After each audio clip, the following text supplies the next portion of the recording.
আমাদের এখানে যে প্রজনন কেন্দ্র আছে বাটাগুড় বাসকা কচ্ছপ, এই কচ্ছপটা হচ্ছে সারা পৃথিবীতে মোট 300 প্রজাতির কচ্ছপ আছে।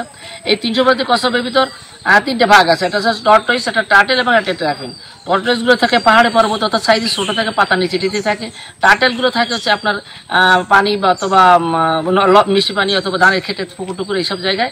আর টেরাফিন থাকে সাগর বা নদীতে। সাগর বা নদীতে যেগুলো থাকে সেগুলো শুধু সাঁতার কাটে, এই জন্য ওদের নখ থাকে না, কিন্তু নদীরগুলো সাগর যেগুলো এগুলো নখ থাকে। এর ভিতরে একটা প্রজাতি আছে বাটাগুড় বাসকা। এই বাসকা প্রজাতিটা আবাসস্থল হচ্ছে ভারত, বাংলাদেশ, মায়ানমার। এইসব এলাকায় একসময় এই এলাকার লোকজন এটি খাওয়ার জন্য আস্তে আস্তে আস্তে আস্তে বিলুপ্ত হয়ে গেছে।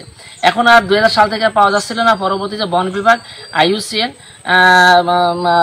জু এইসব বিভিন্ন NGO সংস্থা মিশে আমাদের বিভিন্ন জায়গা থেকে বাংলাদেশের এলাকা থেকে কিছু পাওয়া যায়। পরবর্তীতে আমাদের এখানে 2014 সালে গরম জলে প্রজননের কাজ শুরু করে। এই পর্যন্ত মোট 521টা ডিম পাড়িয়েছে এখান থেকে, এবং আমরা এখান থেকে 475টা বাচ্চা ফোটানো সক্ষম হয়েছি।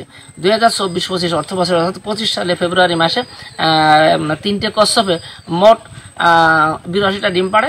এর থেকে আমরা 65টা বাচ্চা ফোটাতে সক্ষম হয়েছি। তো এই বাচ্চাগুলো আমরা এখানে লালন পালন করি এবং নদীতে অবমুক্ত করে দিই।